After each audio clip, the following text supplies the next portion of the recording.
Good morning. It's 11:30 today on May Day, and I will start. Um, don't want to be delayed because one of the greatest lessons that I've learned is punctuality. Sometimes in life, I might not have followed that, but I'll go back to my school days when I used to play basketball at the YMCA in Hyderabad, and my coach would tell us, let's say 3 o'clock practice time. If he did not report at three, he would make us sit on the sidelines and we would have to watch our friends play basketball for 2 hours. And believe me, it is always tough to watch your friends play and not play yourself. So you learn to report at the ground at the court side at least a couple of minutes before the 3 o'clock the next day. Of course, in life, it's not always possible to follow the lessons one has learned in life. One has made mistakes, but the lessons are there. And here I am happy to share what I've discovered about life from the world of sport. Um, as I just told you, as I've always maintained, in fact, sport is life and life is sport. I grew up in a household where sport was normal. My father was a sport journalist with the Hindu and Sport and Pastime in Hyderabad. And we were very fortunate to be able to tag along with him and go and watch a lot of sporting events, both at the domestic level, at the regional level, and at the national level. And sometimes we would get lucky to watch international sport as well. And sport has been a great teacher. I'm not saying school and education doesn't teach us. Obviously, there is a lot of value in getting oneself educated. But I've learned over a period of life, 37 years in journalism, and at least 10 or 12 years playing sport before, that sport is perhaps the greatest teacher. If we imbibe the lesson that sport teaches us, we can get to be better people. Uh, Let me start with narrating one incident where Javagal Srinath, a former India fast bowler, former India now, but he had just made his debut. He picked up a hat trick for Karnataka against Hyderabad in a Ranji Trophy match in the Gymkhana grounds in Sikandrabad. And the match would have ended by about 11 o'clock or so. And because I was working with PTI, a wire service, I had to do multiple assignments. I went to the railway recreation ground to cover railway athletics that was happening, inter railway athletics that was happening. This was the year 1989, and Srinath had just made his first class debut for Karnataka, picked up a hat trick against Hyderabad. And at the railway ground, where PT Usha was running and trying to qualify for the Commonwealth Games in 1990, I saw Srinath and a couple of other Karnataka cricketers, and I asked them what they were doing there. And Srinath said, we heard that PT Usha is running in Hyderabad, so we thought we should go and watch her run. And tall fellow, he asked me, he said, can you help me get an autograph of hers? This was 1989. Many years later, Srinath reminded me that he had not forgotten my little gesture of helping him get PT Usha's autograph. Of course, Srinath became a big star himself, played the World Cup, at least 3 World Cups. He was part of the three, or was it four? He played 4 World Cups, in fact, for India. But he hadn't forgotten that small gesture of his when he set off in his cricket career. I think this is what it is all about: gratitude. And so I would like to open by saying thank you to Life for You for having me here today. It is wonderful to be able to discuss, share, and share my experiences in the world of sport and the lessons that I've learned from there. Prakash, thank you so much for your faith. You have done a lot of concerts here on Life for You, and I guess this is going to be different experience even for you. And I'm really grateful that you have shown so much faith in me and have had me here. But my biggest thanks go to all the sports persons, male and female, in India and across the world, who have taught me valuable lessons of life. There are many nuggets. Of course, this could be a whole book in itself when I sit down and write. It could be a whole book in itself. It is something that I've promised to write at some point of time, the lessons that I've learned. But there is no harm in sharing what you know. I go back to my childhood when my grandfather, Mr. Natesh Iyer, told me just before he died that it's best to share. There is no point in holding things back here. When you share, there is a chance of knowledge becoming wisdom. And so here I am sharing a few stories from my life as a sports journalist. Let me start with a story on perhaps one of the greatest cricketers, easily one of the greatest cricketers India has produced and the world has seen, Sachin Tendulkar.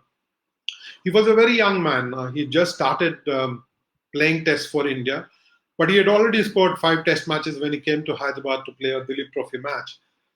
This was at the Fateh Maidan, an iconic stadium for those of us who grew up in the 60s and 70s in Hyderabad. Fateh Maidan was a beehive of activity. It's also known as the Lal Bahadur Stadium.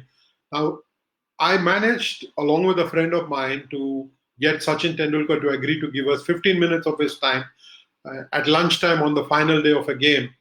And he'd already been dismissed. As far as he was concerned, his match was over. But he agreed to speak for 15 minutes. And the fourth or fifth question of mine to him during the course of that interview was, when you score 100, what is the emotion uppermost in your mind? What is it that you feel when you get to 100? Are you happy or satisfied? Now, he had scored 500s for India, and we all know that he finished with 100 hundreds when he retired from cricket. Massive achievement, terrific player, and a wonderful human being. But when I asked him a question, he seemed stumped. He would have been, 20 or 21 years old, and he was nibbling his fingernails as he is known to. And after 3 minutes of silence, when you could hear the sounds of cricket being played outside, the bat hitting the ball, or the players appealing for a dismissal, the applause of the sparse crowd that was there, you could hear all of that. And typically, what happens when somebody goes silent, you supply a word, you supply a chain of thought. But that day, I don't know what got over me. I also kept quiet. And then after 3 minutes, Sachin Tendulkar said, "I am happy."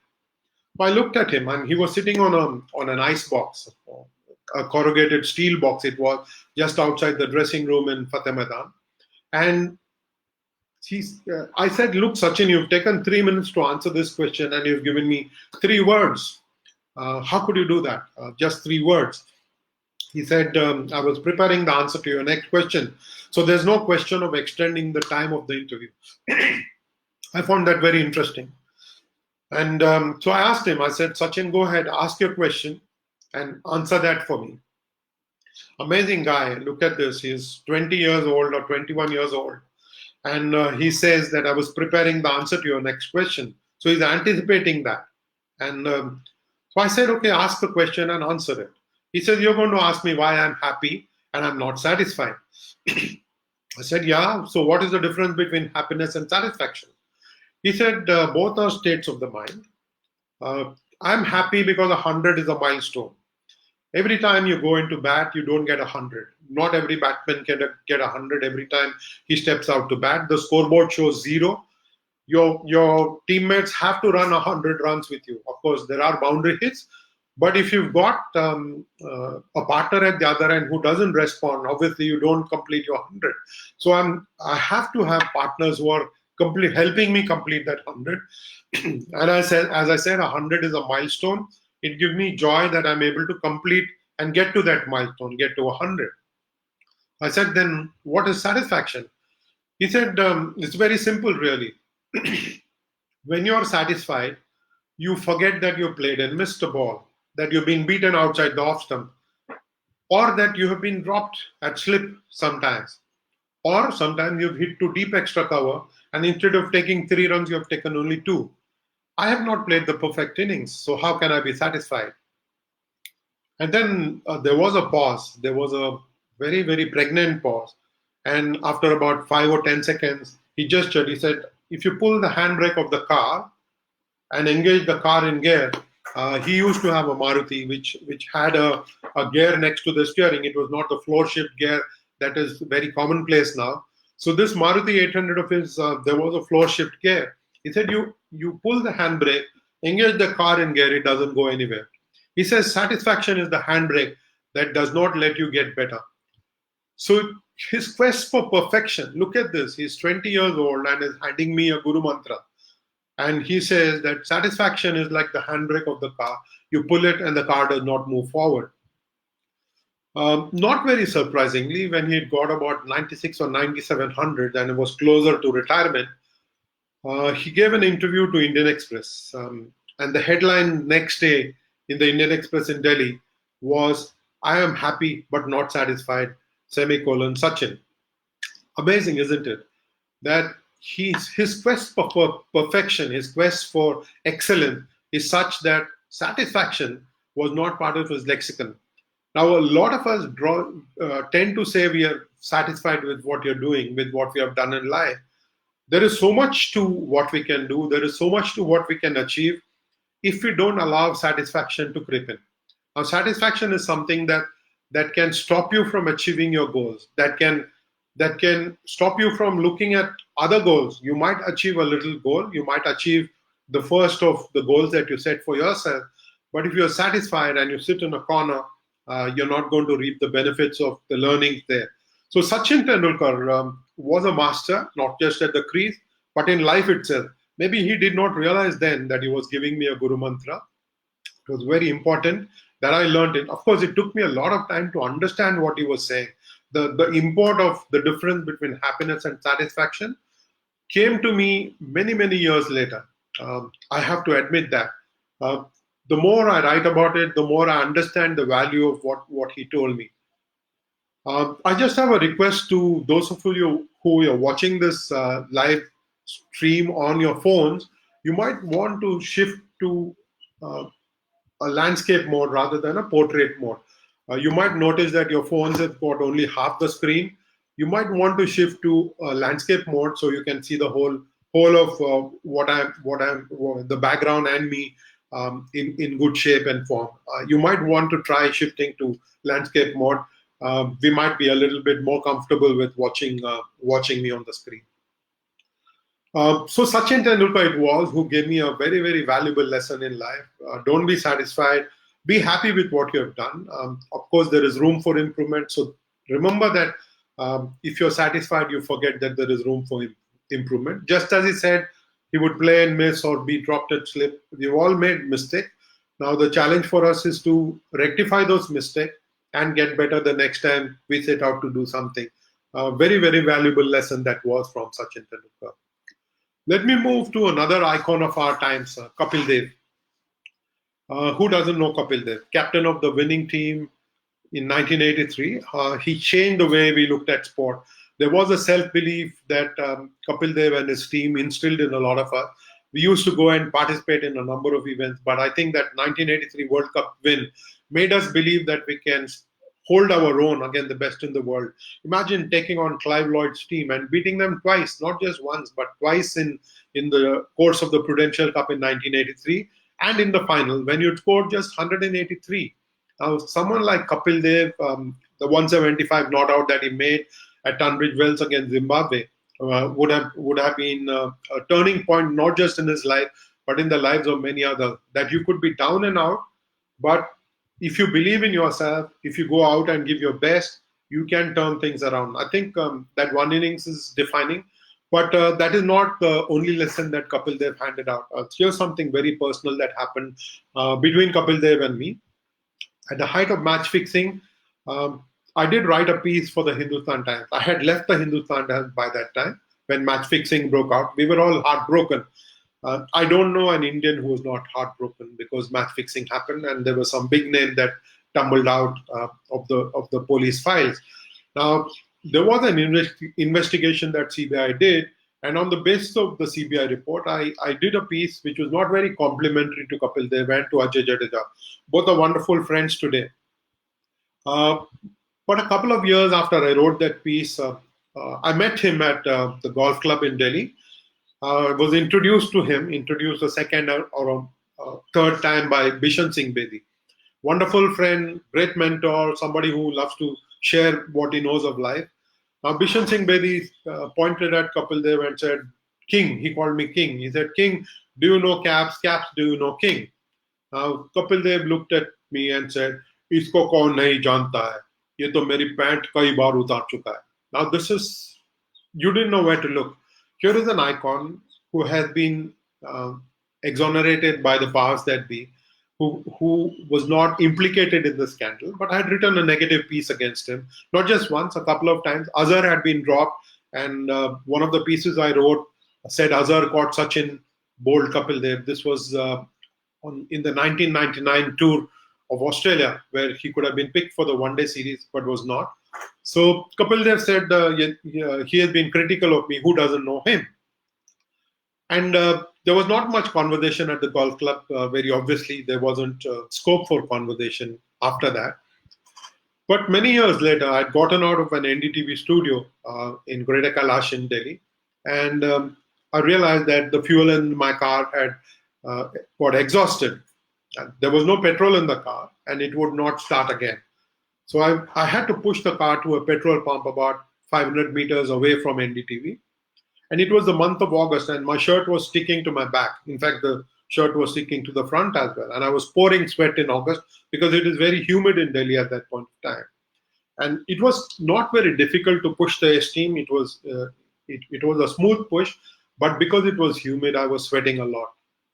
I got to the petrol pump down the road from NDTV, and there was a big delivery truck waiting at the entrance of the petrol station. So I had to stop the car and go across to the driver of the delivery truck to ask him to move forward so I could take the car into the petrol station. When I came back, Mercedes-Benz pulled over, and who else but Kapil Dev peers outside the passenger side window and says, "Tu itna pasina kyun baha raha hai? Main tujhe kahin chhod दूं?" I saw God in that man. He's asking me, "Can I drop you somewhere? Why are you sweating so much on the road today? Can I drop you somewhere?" I saw God in that man in the year 2000. So I learned not to judge people. I learned to judge issues. I think this is a mistake that most of us do. We judge people. We say somebody is good or somebody is bad. I learned then, in that one moment, I learned that it is best to judge issues. Somebody can make a mistake, so you can criticize that mistake. But if somebody does a good thing, you can appreciate the good thing. I learned forgiveness from Kapil Dev. But I learned this ability to judge issues rather than people.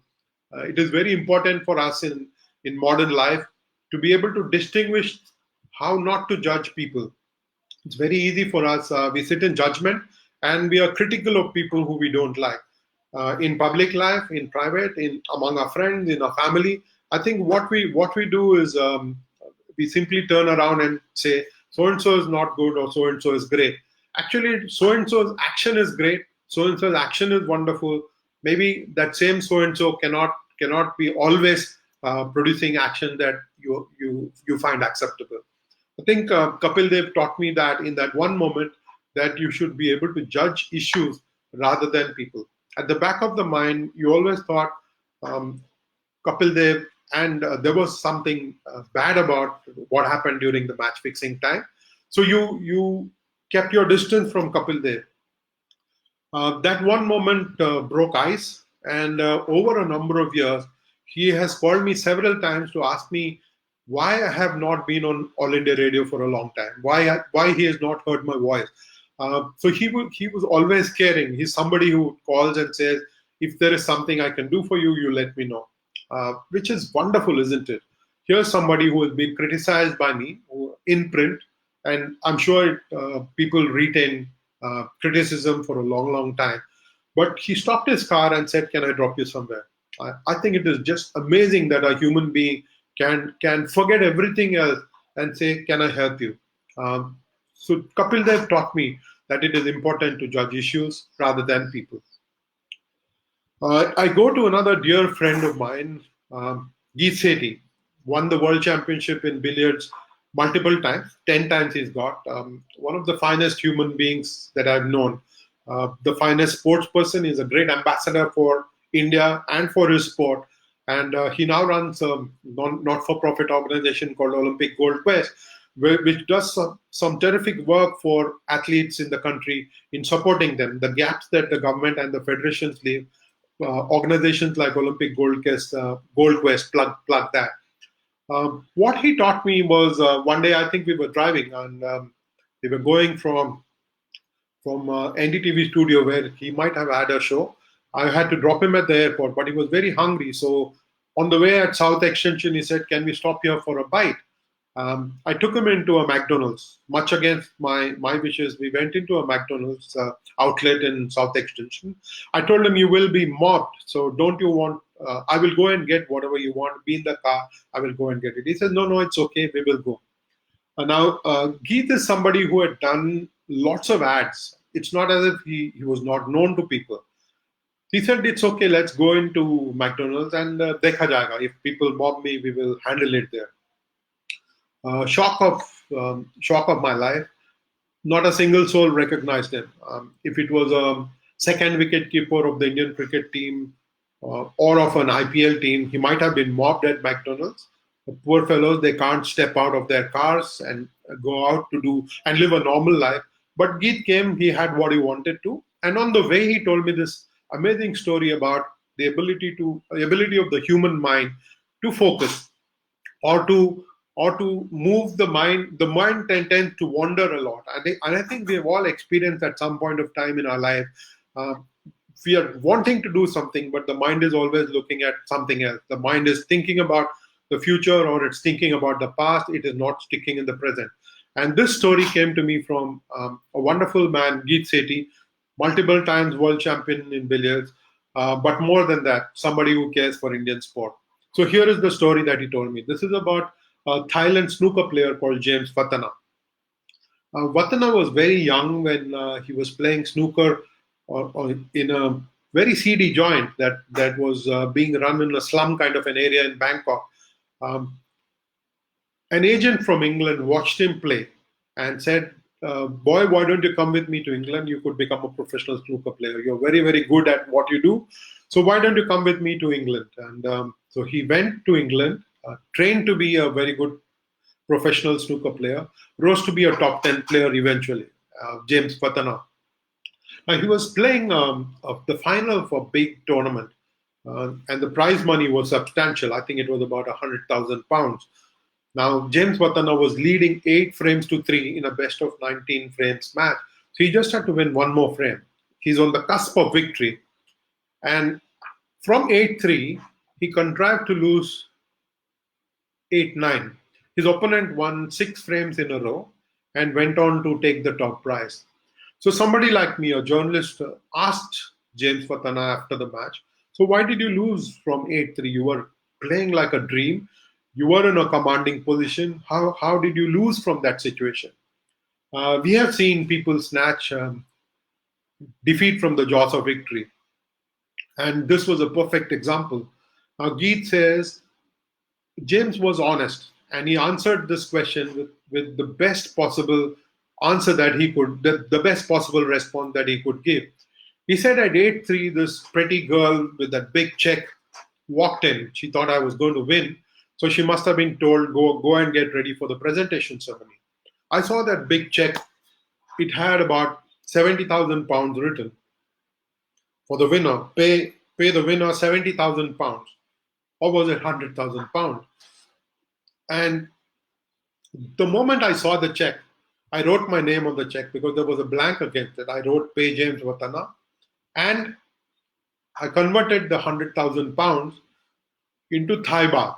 And I imagine how much money I would have because if I win this tournament, I would get a lot of money. And I was on the cusp of winning it.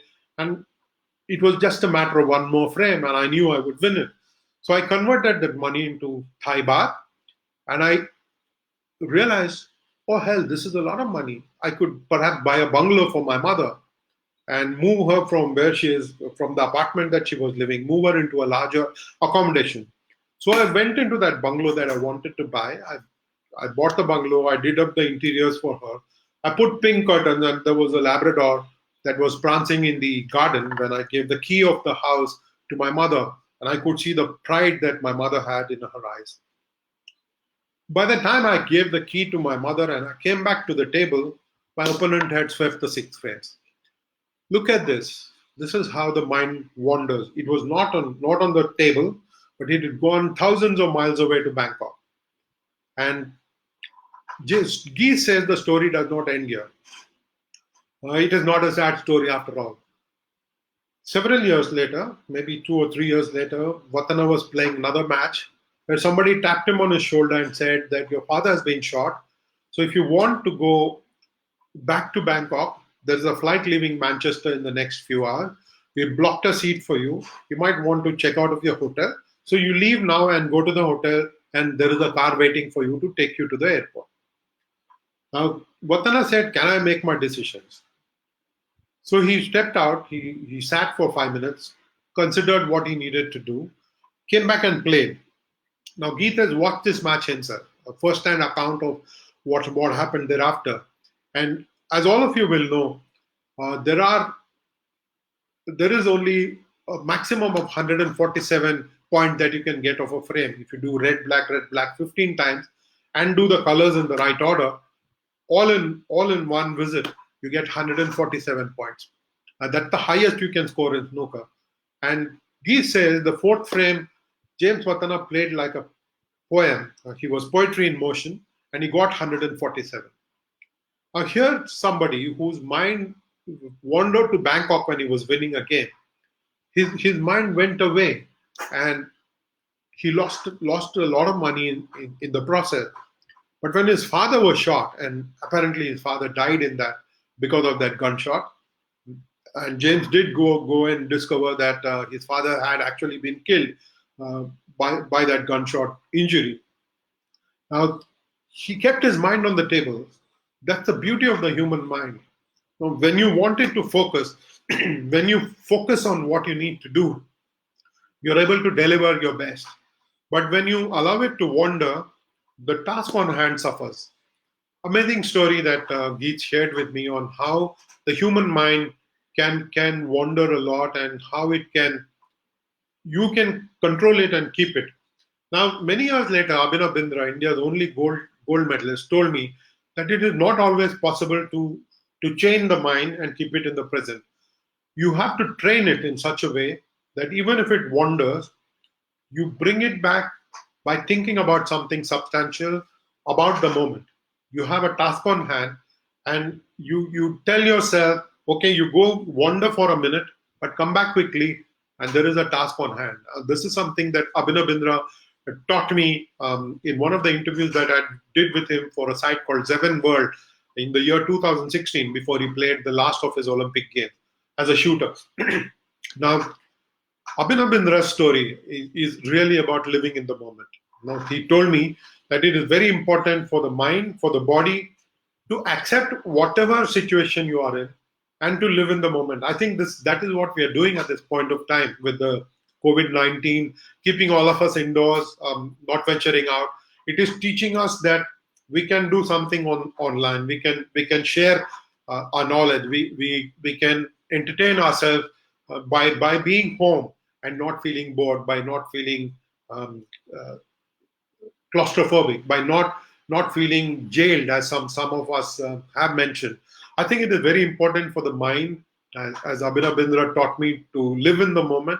It is very important, and somebody like him, the greatest example is of his shooting in the Olympic Games in 2016. He'd done the hard yards. He was Olympic champion in 2008, but after a not too happy 2012 Olympic Games, he came back, and I think he shot at his best. It was very important for him to go out on a high. He missed out on the Olympic medal, on a second Olympic medal by a whisker. He finished fourth. But I think that Olympic campaign of his in 2016 is a veritable lesson on the ability to keep the human mind in the present, on how, despite pain, and how, despite having issues with mental health, he's known to have issues with the mind. And for him to shoot so well, I think he taught us then that it is very important to live in the moment and to do what is important at that point of time. I think when we embrace that, when we do that as humans, when we are able to do that, and you look at the labor, they do routine functions, whether it is in laying concrete, bricks and mortar, whether it is in making a table, if it's a carpenter. They are so focused on what they want to do, and they do a very good job of it. It could be a tailor who's stitching a dress, who's cutting and stitching a dress. But I learned from sports people. You can learn from anybody you want, but I learned from sports people. I've had a privileged life, both as a young boy growing up with my father, Mr. Ganeshan, at home, uh, helping us understand the nuances of sport without actually making us sit down and telling the three brothers that these are the lessons for you from the world of sport.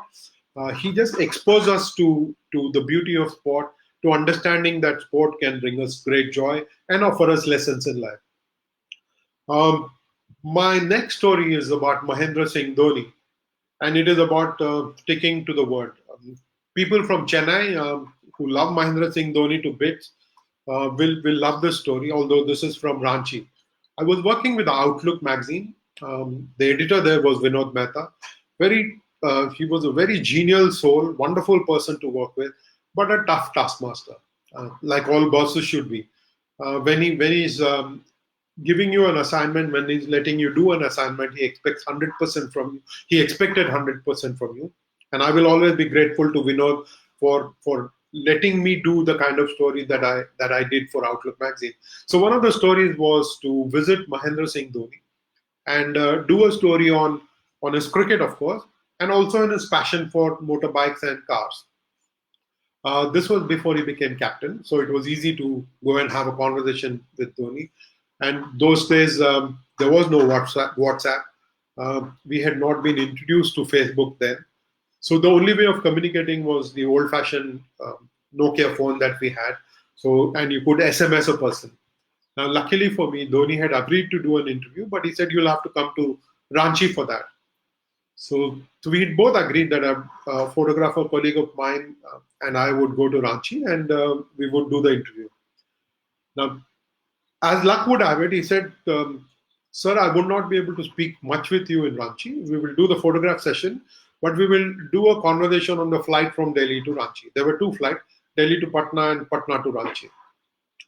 So I said, "Okay, I will fly with you, but usually we journalists fly economy class and you might be in business class." He said, "That is right, but you will have to find a way of getting to the business class." So I told Mr. Mehta, and he very happily agreed that we could fly business class. So I sat next to Dhoni. Uh, just before he arrived just before the flight took off. This was what, 2005, if I'm not mistaken, or was it 2006? Uh, Before the flight took off, he just came in the nick of time before the door closed, and he sat next and he said, "Okay, we will start talking when the flight takes off, and we will have a conversation on the flight." I said, "No problem." So I got my dictaphone out, and it was ready to record Mahendra Singh Dhoni. So before the plane taxied, he asked for a glass of juice from the air hostess, and he got it. And we were flying Air India. He'd worked for Air India, so we were flying Air India. And before the plane taxied, he just relaxed a little bit. And before the plane took off, I knew he was sleeping. So there went my interview. And I didn't want to disturb him. He was obviously tired, and so I said, "Okay, we will manage with whatever questions I can in Ranchi and maybe on the flight from Patna to Ranchi." So just before the flight landed in Patna, he woke up. He said, "Sorry, I had a TV shoot. I just signed up for NDTV, so I had to go to the studio early in the morning. So I was a little tired, so I didn't know I drifted off to sleep. So what we will do is we will talk in Patna when we are waiting for about 40 minutes to shift aircraft." I said, "No problem, we will talk in Patna." So we got off the tarmac, went into the terminal, found a little corner, and I started asking him a couple of questions. When a mother and a son came and said, "Mahi, can we take a picture with you?" So it was interesting. So one, two, three, there was a huge crowd that assembled around him. So I had to stop at two questions. Of course, if I remember right, the director of the airport also came in. The airport manager came in and said, "Why don't you come into our cabin?" So we went to the cabin. There was a cup of tea, a hot cup of tea that was waiting for us, and we had it. But there was no hard conversation that I could have with Dhoni at that point of time. So he said, "We will talk on the flight, the short flight to Ranchi." So we got on the flight. It was a small aircraft. It was a propeller-driven aircraft. Um, I think there were 20 rows, and so I said we had 19A and 19B to us. Dhoni on 19A and me on 19B, if I remember right. Uh, just as we boarded the aircraft, the captain came and said, 19A is close to the toilet at the back, to the washroom. So why don't you, Mahi, you come into the front? So he was in 1A and I was in 19B. So there went my interview. No chance of my having a conversation with Mahendra Singh Dhoni. I had done about 2 questions that I wanted to ask him. Um, and and I said, okay, what am I going to do now? So we got off at the Ranchi airport, just as the bags were coming in on the uh, bags were coming in. He said he took my book and wrote his home address and said that you check into your hotel and you let me know where you're staying and we will fix up a time. I told him, look, we are flying back the following day and we are taking the same flight, which flew direct. No, it was not the same flight. We have a direct flight to Delhi, so we'll have to do the interview and the pictures today. He said, no problem at all. We will do everything today. You please go ahead, check into a hotel, and let me know where you're staying. So this was 2006, 2007, and Ranchi had only BSNL. We had not known Ranchi had not known Vodafone or Airtel or even Idea. So and the network was pretty poor, to say the least. So we checked into a hotel. My photographer friend and I checked into a hotel and messaged him saying, "This is where we are staying." Uh, the message would not get delivered. Those of us who are from my generation of cell phones will remember that SMS always had a tick for like in WhatsApp. You would also get a delivery report. So the report did not come till late evening. This was afternoon when we checked into the Ranchi hotel, and till late evening the message had not even been delivered to Mahendra Singh Dhoni. So I was getting a little bit worried whether the interview would happen or not, because we had a flight at noon the following day. It would be impossible to do everything the following day. We can't put it off. And in any case, the light had faded. So my photographer was not going to be able to click any pictures of Dhoni and his bikes or Dhoni and his cars. It was going to be difficult for him. So we said, what can you do? You can't control the situation. You just sit back and relax relax as much as is possible, and wait for him to come back to you. So at about 7, the message got delivered. At 7:05, he said, "I will call you." That was it. And those of us who remember VVS Lakshman's retirement and the story around how Dhoni was not contactable, I relate to it because I was in Ranchi and it was difficult network then. And in any case, Dhoni is not a very much a SMS or WhatsApp kind of a person. He says what he needs to say and gets off. So back to my story. He said, "I will get back in touch with you." You couldn't sleep that night. There was no way you could sleep, especially with my photographer colleague saying, "You will get your interview on the phone and Vinod will not tell you anything, but I can't go back to Delhi without any pictures." So he said, "Kya karte hain? What can I do?" I told him, "Relax, we will find a way." So he said, "We'll go to his house now, tonight." I said, "No, there's no way we can go to his house, even though you've got an address. You can't be visiting someone uninvited late at night." So my photographer colleague woke me up at 4. He said, "It is no longer late at night. Get ready and we will go to his house now." Somehow I stalled him. I said, "Let's have a cup of coffee." And we left at 6 o'clock. We reached Dhoni's house by about 6:15. It was bright because dawn had broken. There was good daylight. There were some kids playing outside the house, outside Dhoni's house. It was a modest modest house that he had where he was living with his father, Mr. Pansing. So he said, the boys said that, "What have you come here for?" They saw the camera and said, you have come for Mahi Bhai." So we said, "Yeah." And so the boy said, "He's not here. He left yesterday." And our heart sank. Not believing the little fellows, we went in and knocked at the door. His mother opened a window by the door and she said, "Who's it? Kaun?" I said, "Ma, this is Rajaraman. I've come from Delhi. I've come to meet Mahi." He said, he was telling me that he has given you the address. If he has promised you that he will meet you, he will definitely meet you.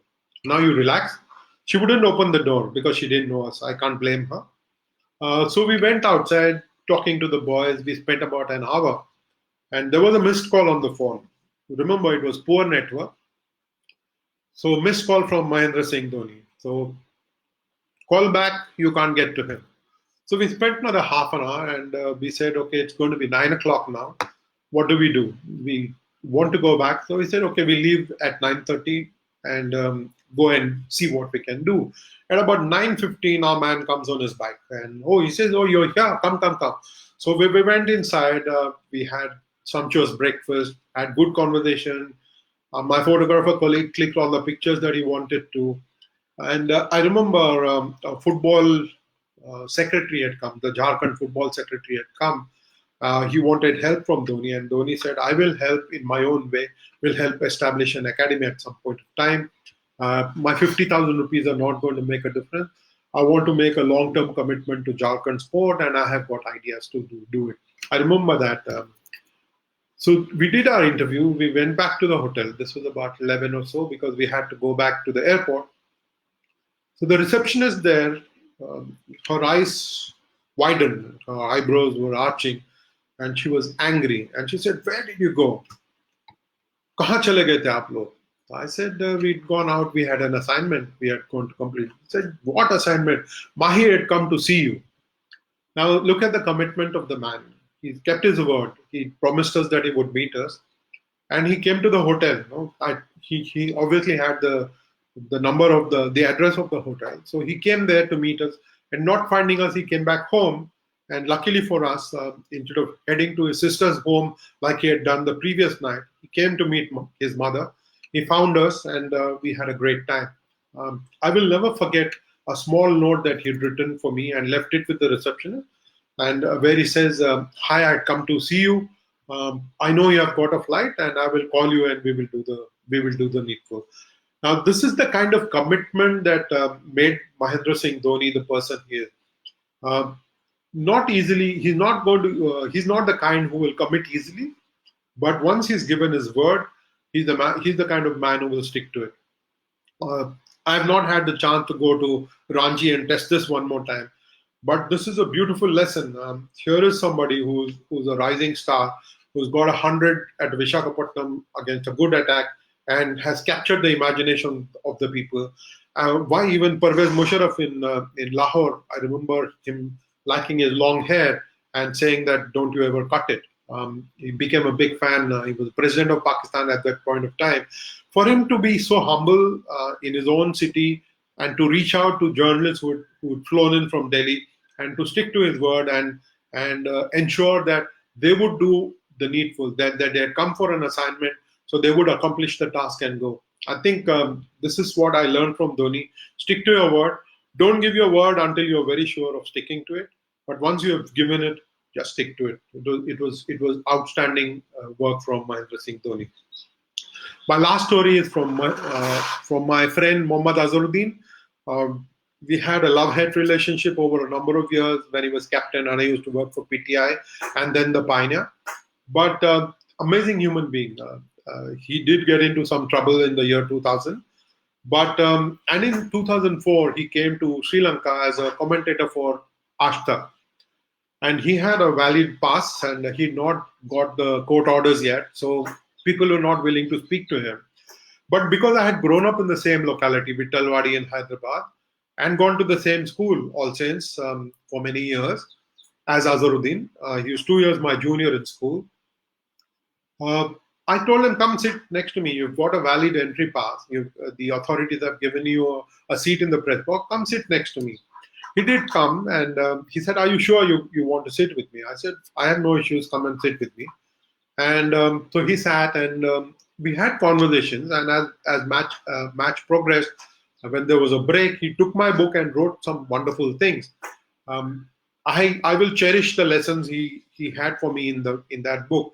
But what he told me then was amazing. He said that sometimes when you're driving and you stop at a traffic light, the light is red, and as you're getting to the stop line, you stop the car. There's an old man or a woman who comes, knocks at the window, and says, "Give me some money so I can go and buy some food." He said, never turn them down, never turn them down. He says, and give them the money that you first get, you lay your hands on. So you pull out your wallet, and if it is a 50 rupee note, please give the 50 rupees to whoever is asking you. If you're willed that you're going to give it, please give away whatever comes to your hand. He says, sometimes it so happens that you get a 50 rupee note, and then the mind is telling you, 50 rupees to this man, too much. No, no, don't give 50. Maybe you look for a 10 rupee note. Then you're sifting the notes in the purse, in the wallet, and then you're finding a 10 rupee note. And then you're looking at the face and saying, okay, oh, 10 is also too much. I mean, this was the year 2004. Don't forget that. Then he says, from 10 you come down to 5, and then you uh, try and pull out the ashtray where there's some loose change because you want to give 50 paisa to the to somebody who's asking you for help. By the time you get to the 50 paisa, the traffic light has turned green and you're driving off. He said, Allah miya kabhi maaf nahi karega. God will never forgive you for not giving any money to the man. So whenever you pick whatever money you get, the first currency that you get, give it off. So it so happened that once I found a 100 rupee note, and so the old woman who was by the car window, very wrinkled face, I know she was in poor shape, that any money would help her feed herself for the day. So it was a 100 rupee note, and she looked at me. She says, "Beta, change nahi hai. There's no change for this 100 rupees." I said, "No, no, you keep this, or Azhar ko dua dena, Azharuddin ko dua dena, because he taught me this lesson that I give away whatever I have." I have always believed that God has this amazing ability to deliver to people every time they need. In every time I have needed something, every time I've needed support, I found it. I've been very fortunate to have friends. I've been very fortunate to have wonderful people around me who sense, without my even telling them, that if I need help, they are there. I have been very fortunate, very privileged to have learned from a number of masters. These are a few stories that I shared with you from the cricketers, from Abhinav Bindra, from Geet Sethi. My life has been full of learning, and someday I will sit down to write a book about it, maybe interpret the stories. Uh, so you understand why I say sport is life.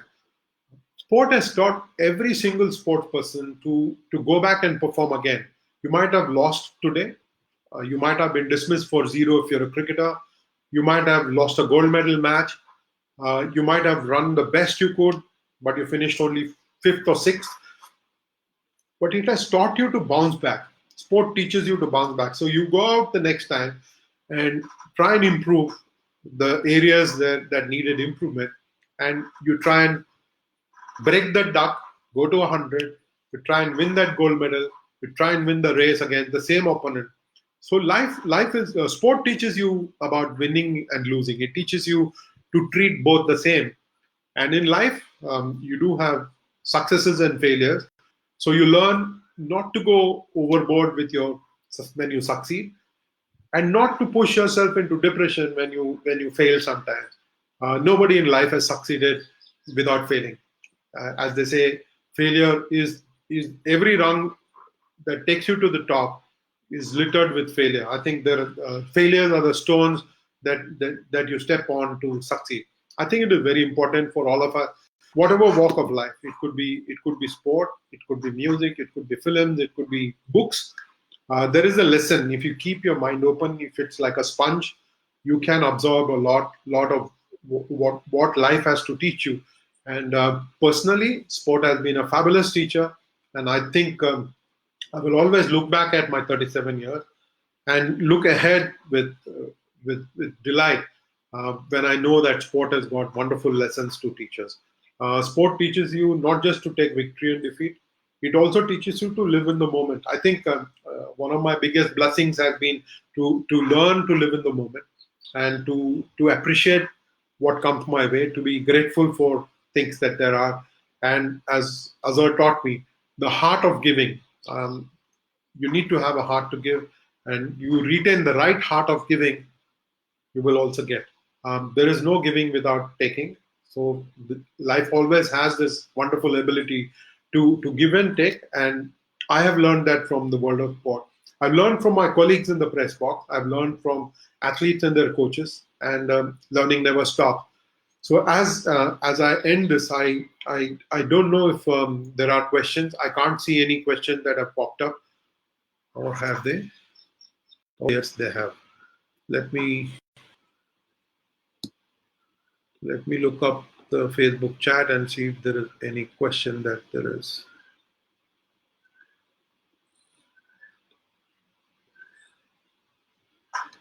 I think that is about it. I can't see any questions that are driving it. I appreciate the good things that have popped up on the chat window. Good things about everybody.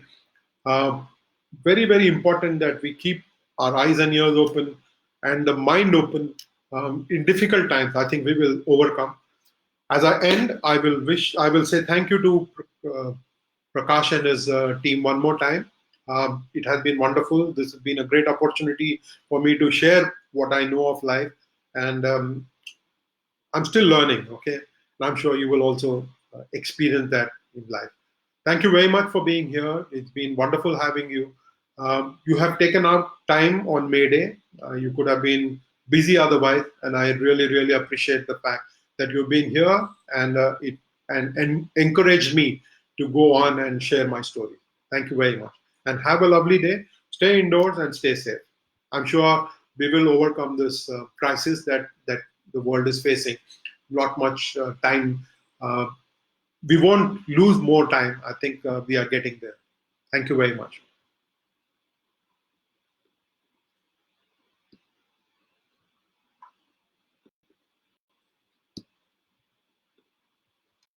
There is one interesting question: has money made a difference to cricket in India? Money has made a difference to everything in India, hasn't it? So cricket is only a reflection of what we get to see in society. This question came from Srini R. Uh, Cricket is played in a society and it reflects the society in which it is played. Not just cricket, all sport. If you find good things in sport, it is because of the society. If you find bad things in sport, it is also because of sport. So money, some of us have dealt with it well. Some of us have not dealt with it well. There have been some sad stories about how money has corrupted people, their values, and how some others have remained the same wonderful people that they are even before they got the money. I think it is a true reflection of society. Sport is not played in vacuum. Sport is played in a society, and it will learn from society just as society will learn from sport.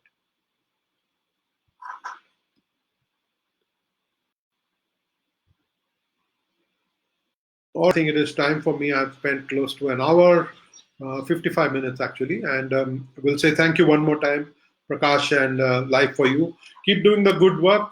You will inspire people to finding themselves, to discovering new facets about their own personality, just as I discovered today. Thank you.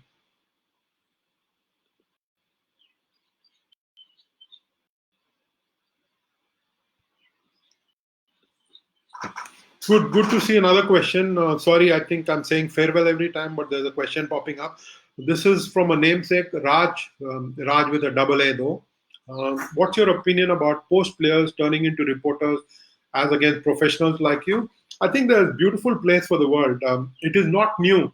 I remember reading Leary Constantine, one of the greatest West Indian cricketers, who we've not had the privilege of watching even footage of. But I remember reading that he came to Hyderabad to play Moinadullah. Now he's written some wonderful books. Leary Constantine was also a writer. I have known, for example, Bharat Chand Khanna from Hyderabad. He was secretary at some point of time and then president of the Hyderabad Cricket Association. A good cricketer in his time. Went as manager of the Indian team as well. Bharat Chand Khanna would help journalists because he would make them sit down and understand nuances at a time when sport journalism was not even popular. Professor D.B. Dev, uh, he traveled covering cricket for PTI. So there are many instances. It is not new. The media has got different. There is television, there is radio now, but in an era when print was dominant, when print was the only source of information, we've had instances of a number of cricketers writing. Rusi Modi is another name that pops into mind. A number of cricketers have done this before. More the merrier. I think the challenge for us grows. We have to tell a story either we have a beautiful story to tell or tell it beautifully. Uh, the challenge for us journalists is real. We have to deal with a situation where people are watching live sport. There was a time where live sport was not accessible to everybody. If a game was being played at Eden Gardens, you had to wait till the next morning or late evening to hear a news bulletin, or the next morning to read the newspapers. So not any longer. The challenge for journalists now is very simple. People are watching live cricket or live sport. Former athletes, former cricketers are actually distilling a game every evening across news channels. And what happens then is for you to be able to tell a story the next morning, and newspapers also have got a lot of cricketers writing, a lot of sport people writing. The challenge for journalists is to tell a story in a beautiful manner in which you draw readers. Whether you're doing radio, television, writing on the net, you have to be a good storyteller. You have to be honest in your storytelling. And if you can touch the chord of the reader, if you can talk to the reader and tell him or her a story that he likes to hear, then you've done a job. Raj, they don't have an unfair advantage. On the contrary, I look at it this way. They might have played 25 years of highest level of cricket, but when they're starting journalism, they're novices. Right? They come with experience of having played cricket. They don't come with the experience of doing television or writing for a newspaper or a magazine. Sunil Gavaskar is a true exception. He used to write even in his playing days. But I think increasingly we have to accept the fact that readers and viewers want former cricketers' views and want to match their own views. As journalists, we've got to deal with the challenge. Unfair advantage, definitely not. The challenge has only got better. And some of us, if you're here on a show today and not gone to somewhere else where they're showing cricket, where some former cricketers are having conversation, it gives us encouragement that there is room for us journalists too. Thank you very much. Thank you very much. Bharat sir, I think the recording will be posted on this page very soon. Thank you for coming in. Everybody, it has been marvelous. We could go on and on. The number of stories, number of anecdotes are more, but I think we need to respect time. It doesn't stop for anyone, as King Solomon taught us. Thank you very much for being here. And one more time, thank you to all the sport people who have taught me lessons without knowing that they have been teaching me. Thank you very much. Have a wonderful day. Stay indoors and stay safe.